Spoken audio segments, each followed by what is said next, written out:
नमस्कार, रफ्तार मीडिया में आपका स्वागत है। आपके साथ मैं रीना बालियान। खबरों का रुख करेंगे, लेकिन उससे पहले एक नजर डालते हैं इस वक्त की हेडलाइंस पर। योग नीति की घोषणा से प्रदेश में खुले रोजगार के द्वार। पर्वतीय इलाकों में योग केंद्र खोलने पर मिलेगी 20 लाख तक की सब्सिडी। योग शिक्षकों की भी होगी तैनाती। सीएम धामी ने देहरादून से किया विकसित कृषि संकल्प अभियान का शुभारंभ। किसानों को दी जाएगी आधुनिक खेती की जानकारी। किसानों से लिया जाएगा फीडबैक। हरिद्वार जमीन घोटाले में जिलाधिकारी की मिलीभगत की खबर। शासन को सौंपी जांच रिपोर्ट। सीएम धामी की तरफ से कार्रवाई का इंतजार। और राजधानी देहरादून में एआई सीसीटीवी कैमरे से होगी शहर भर की निगरानी। नगर निगम ने तैयार किया 5 करोड़ का बजट। पुलिस मुख्यालय में बनाया जाएगा कंट्रोल रूम। लोगों में योग को लेकर रुचि बढ़ाने और योग को नई पहचान दिलाने की दिशा में उत्तराखंड की धामी सरकार ने बड़ा कदम उठाया है। प्रदेश सरकार ने उत्तराखंड योग नीति बनाने की घोषणा कर दी है और योग नीति लाने वाला उत्तराखंड देश का पहला राज्य बन गया है। देखिए रिपोर्ट। उत्तराखंड सरकार का बड़ा फैसला। धामी सरकार ने की योग नीति की घोषणा। योग नीति लाने वाला देश का पहला राज्य बना उत्तराखंड। उत्तराखंड को भारत की आध्यात्मिक और योग परंपरा की भूमि माना जाता है। आज भी ऋषिकेश, कौसानी, चंपावत जैसे जगहों पर कई दशकों से योग साधना के प्रमुख केंद्र हैं। इस ऐतिहासिक, सांस्कृतिक और आध्यात्मिक विरासत को सहेजते हुए उत्तराखंड सरकार ने बड़ी घोषणा की है। प्रदेश की धामी सरकार ने उत्तराखंड में योग नीति लाने का फैसला किया है और ऐसा करने वाला उत्तराखंड देश का पहला राज्य बन गया है।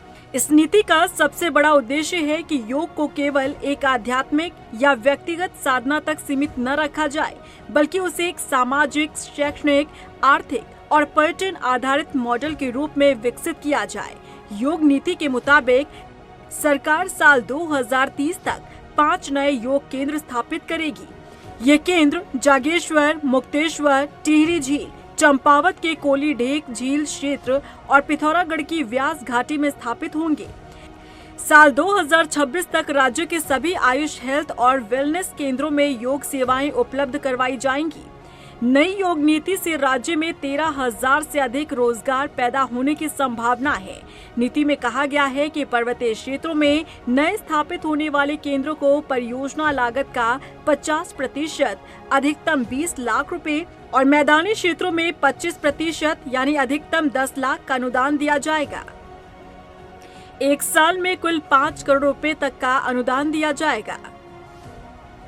बता दें कि नीति की समीक्षा और निगरानी के लिए एक उच्च स्तरीय राज्य समिति का गठन किया जाएगा। नीति को अमल में लाने के लिए आगामी 5 सालों में लगभग 35 करोड़ रुपए का खर्च होगा।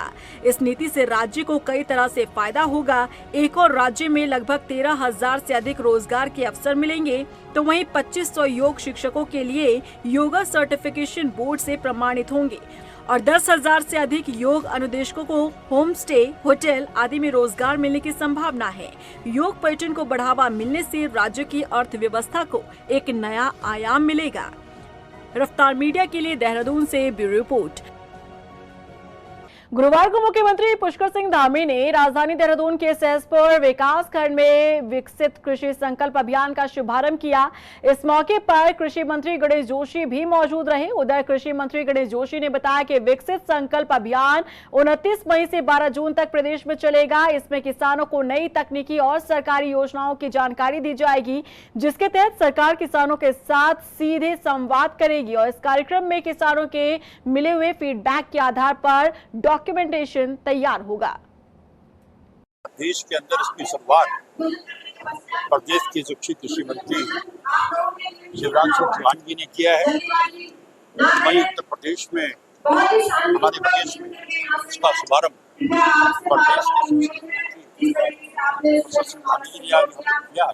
इस विकसित अभियान का आशय विज्ञान को किसान से जोड़ना है।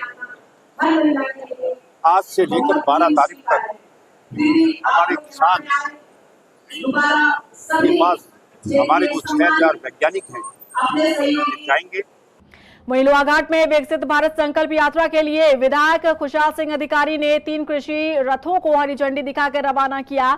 इस यात्रा के दौरान कृषि विशेषज्ञ गांव-गांव जाकर किसानों को आधुनिक खेती और किसानों से जुड़ी योजनाओं की जानकारी देंगे, जिसके तहत 5000 किसानों तक पहुंचाने का लक्ष्य रखा गया है। यात्रा 15 दिन में 135 गाँव में जाकर किसानों को आधुनिक खेती के वैज्ञानिक तरीके, मत्स्य पालन, डेयरी आदि की जानकारी देंगे। मैं बहुत बहुत धन्यवाद दूंगा यहाँ के समस्त अधिकारीगणों को कि आप लोगों की जो ये मंशा है, ये छोटे छोटे कृषक जो यहाँ आने में असमर्थता जताते और यहाँ पर नहीं आ पाते थे, आपने खुद यह माना कि भाई हम उनके द्वार में जाएं और उनको कृषि विज्ञान के बारे में बताएं। इसके लिए मैं इस पूरे परिवार को बहुत बहुत धन्यवाद देता हूँ, बधाई देता हूँ। और इस कार्यक्रम से हमारे कृषकों का उत्पादन भी बढ़ेगा। विकसित कृषि संकल्प अभियान है।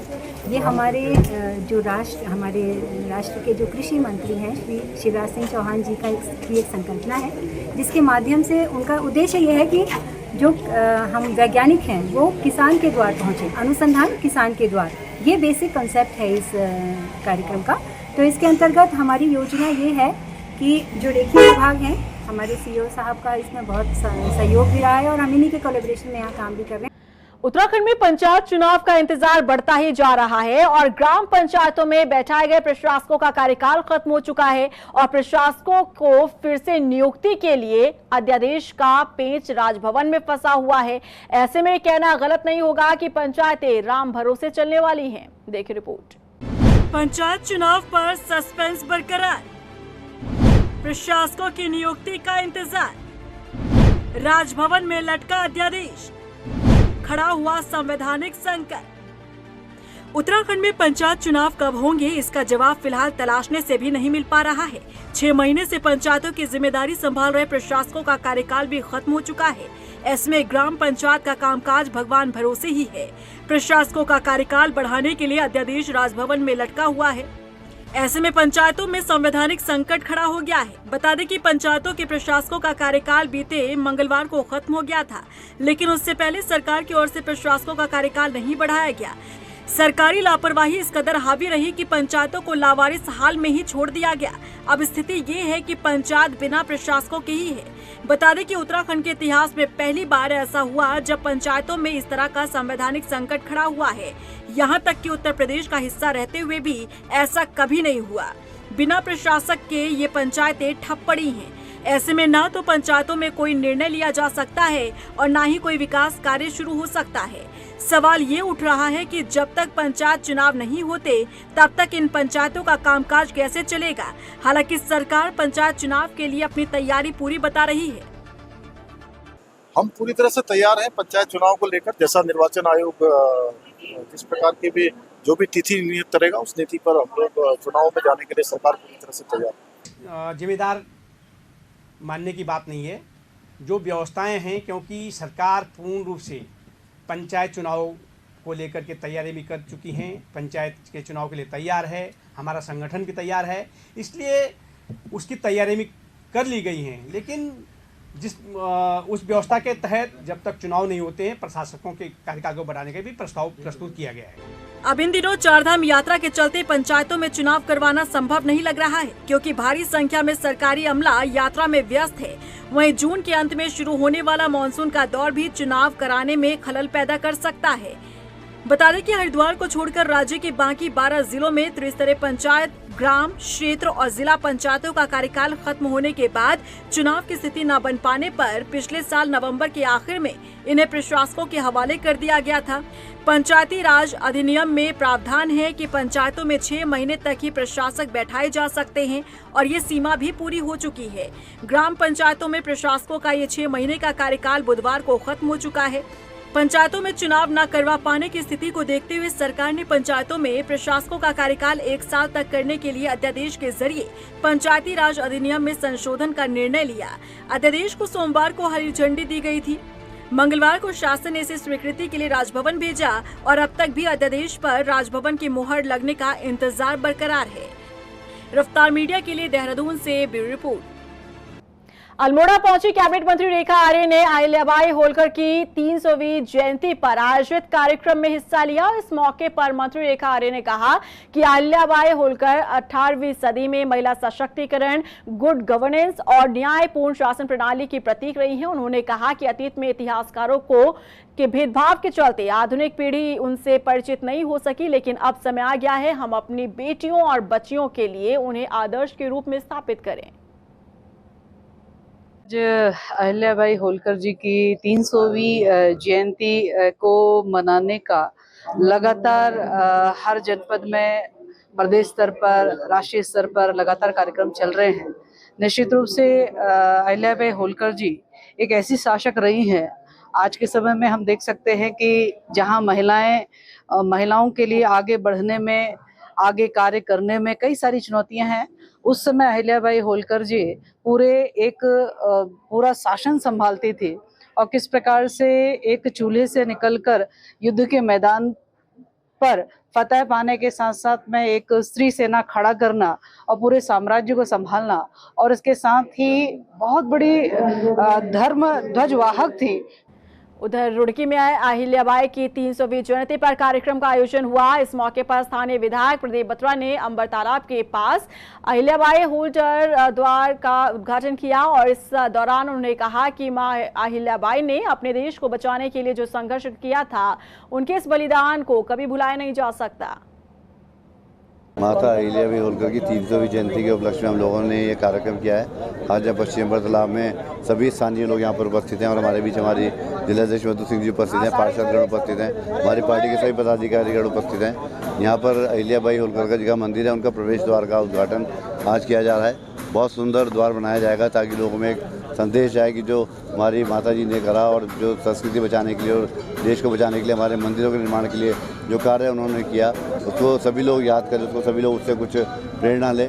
इस कार्यक्रम का उद्देश्य ये है कि हम लोग माता अहिल्याबाई होलकर को याद करके, उनके कार्यों को याद करके उनको सच्ची श्रद्धांजलि भी दें। स्मार्ट सिटी की तर्ज पर अब देहरादून नगर निगम भी शहर भर में हाईटेक सीसीटीवी कैमरे लगाने जा रहा है। इसके लिए नगर निगम ने 5 करोड़ रुपए का बजट तैयार किया है। मेयर सौरभ थपलियाल ने कहा कि देहरादून में एआई कैमरे लगाए जाएंगे ताकि शहर की हर बारीक चीज पर नजर रखी जा सके। इन कैमरों का कंट्रोल रूम नगर निगम और पुलिस मुख्यालय में बनाया जाएगा।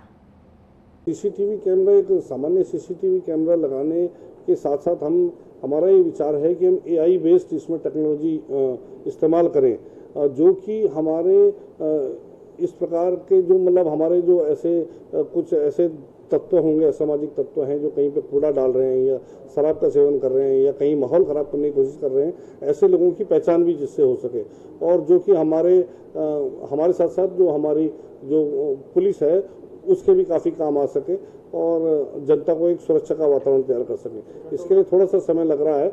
इसके कंट्रोल रूम में एक तो हम अपने निगम में बनाएंगे और दूसरा इसको पुलिस मुख्यालय में भी इसका एक वो देंगे।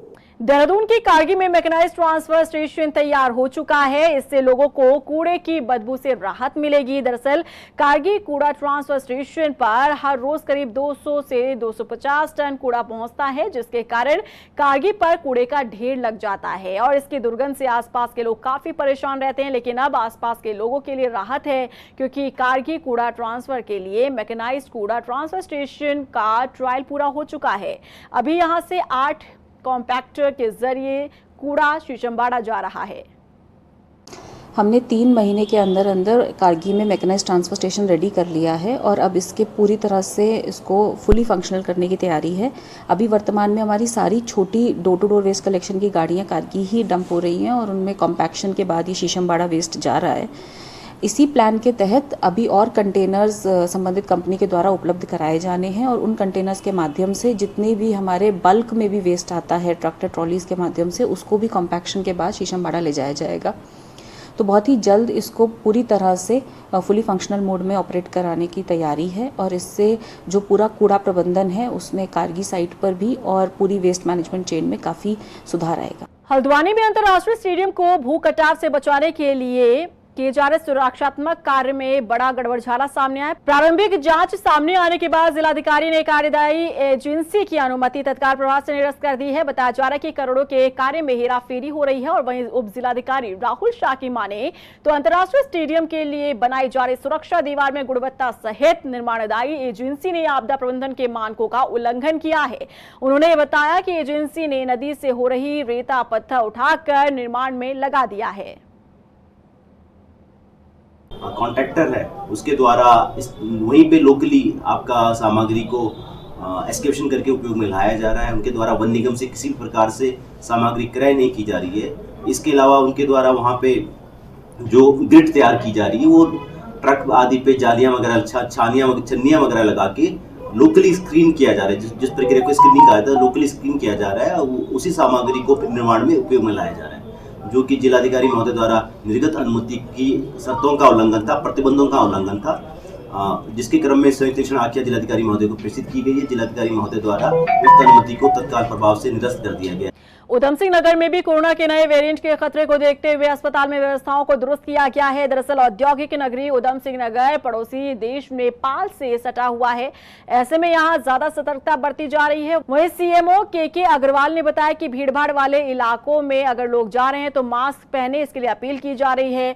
और ग्रामीण इलाकों में भी लोगों को कोरोना के प्रति जागरूक किया जा रहा है। अस्पतालों में भी जरूरी दवाएं और ऑक्सीजन पर्याप्त है। मैं उधमसिंह जिले के मुख्य चिकित्सा अधिकारी के अग्रवाल जी के पास हूँ। जैसे आप जानते हैं कि उधमसिंह जिला एक औद्योगिक नगरी है और यहाँ पर विभिन्न प्रदेश से लोग आते रहते हैं। जैसे आप जानते हैं कि इस समय भारत में तीसरी बार कोरोना दस्तक दे चुके। केंद्र सरकार और राज्य सरकार अलर्ट कर रहा है आम जनता को। क्या है खास तैयारी करेंगे सीएम से खट बात। सर ये जो कोरोना दस्तक है वास्तविकता है क्या, लोगों को किस रूप में आप लोग जागरूक कर रहे हैं, बाकी यहाँ पर किस रूप में अलर्ट? हम कोरोना के प्रति जिस तरह से केसेस लगातार और स्टेट में बढ़ रहे हैं, हमारी स्टेट में मेरे संज्ञान में केसेस नहीं है और हमारी डिस्ट्रिक्ट में 53 अभी के जो सैंपल्स हुए हैं उसमें कोई भी पॉजिटिव नहीं पाया गया है। मेरा बस सजेशन यही है कि हमने फ्लू क्लिनिक्स यहाँ स्टार्ट कर दी हैं। सभी हमारे हॉस्पिटल्स में फ्लू क्लिनिक चल रही हैं। अधिकांश लोग ग्रामीण क्षेत्र में व शहरी क्षेत्र में ये जानते नहीं, बताने के बाद 3 टीका लगा चुका हूँ, बूस्टर डोज भी लगा चुका हूँ, मुझे कोई डर नहीं है। उन लोगों से वास्तविक ये जो कोरोना आ रहा है क्या खतरा है, या उन लोगों से क्या अपील है कि जो अवर कंट्री में मुझे कोई डरने वाली बात नहीं है, क्या कहना चाहिए? उन्होंने जो टीका लगा लिया है वो 3 टीके लगाए हैं, वो अच्छी बात है, उनको इम्यूनिटी मिली हुई है। लेकिन ये कोरोना का वायरस है, ये म्यूटेशन करता रहता है, अपना रूप बदलता रहता है।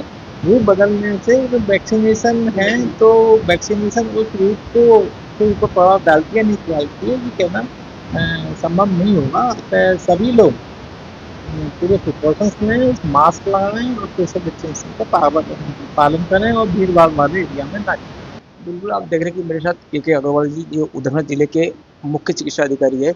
इनका कहना है कि जो नया कोरोना दस्तक दे चुके हैं उसके लिए अभी उधमसिंह जिले में कोई मरीज दिखाई नहीं दिया। हमने जांच भी करवा चुके हैं, लेकिन फिर भी हम हर जगह कैंप लगा रहे हैं और जनता को जागरूक कर रहे हैं। अगर किसी की सर्दी जुकाम खांसी आए, हाथ धोए, मास्क पहन के चले, तत्काल उच्च जो डॉक्टर है स्वास्थ्य विभाग की टीम है उनसे संपर्क करें।